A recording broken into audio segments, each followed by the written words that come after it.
Hi, you're watching the Manila Times News Update. I'm Nikki Hernandez giving you today's latest news.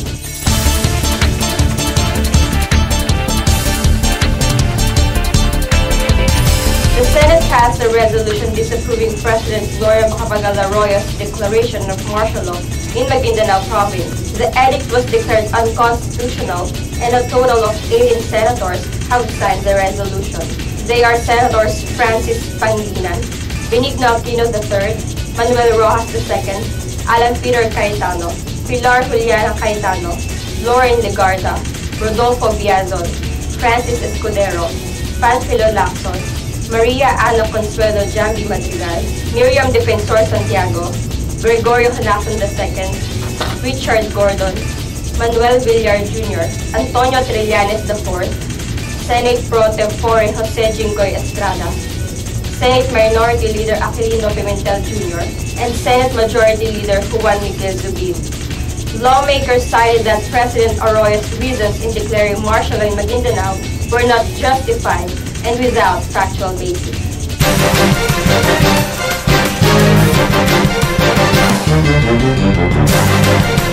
Meanwhile, in Maguindanao, some residents have started returning to their homes after the martial law was lifted over the weekend.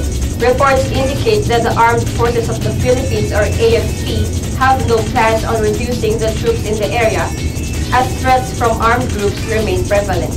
On business.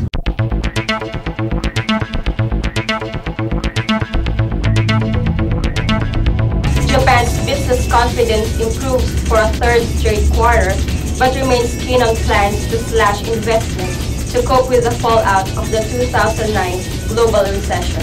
Large manufacturing companies are also appearing to be coping relatively well despite the recent strength of the yen. While the mood is not as gloomy, major companies are still making large cutbacks in spending for plants and equipment.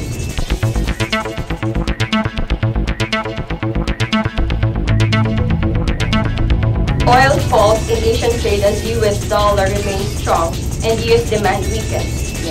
The anticipation of a rate hike spurred the dollar higher in recent days as investors sought better yields, making dollar-priced oil more expensive to buyers using other currencies.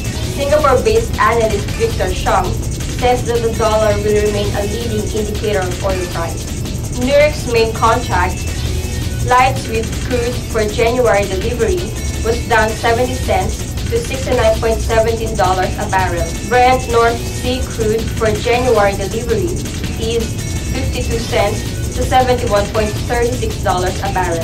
For the world news.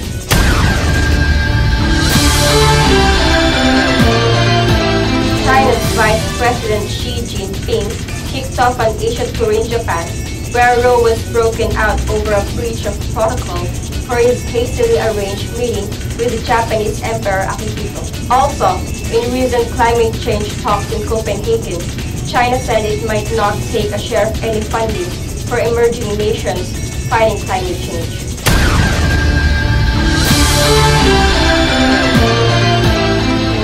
Italian Prime Minister Silvio Berlusconi was attacked Sunday by a man with a history of mental health problems.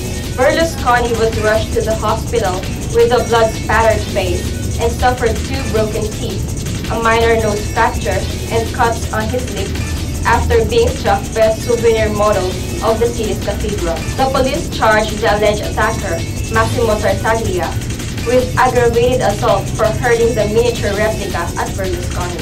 For sports.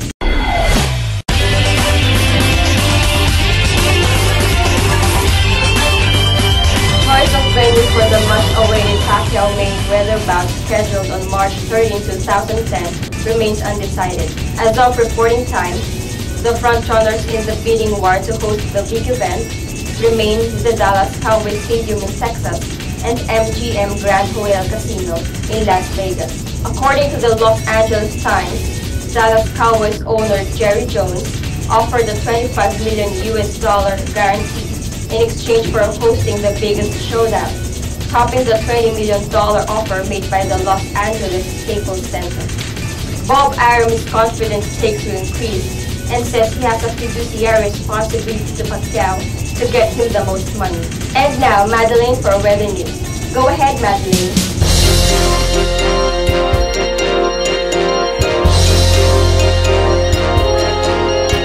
Thanks, Nikki. In Metro Manila, temperature of 22 degrees to 32 degrees Celsius is forecasted. A diffuse tail end of a cold front is predicted to affect southern Luzon and eastern Visayas today. Strong gale force winds are expected to affect the eastern seaboards of Luzon and Visayas. And that's all for the weather news update. I'm Madelaine. Thanks a lot, Madelaine.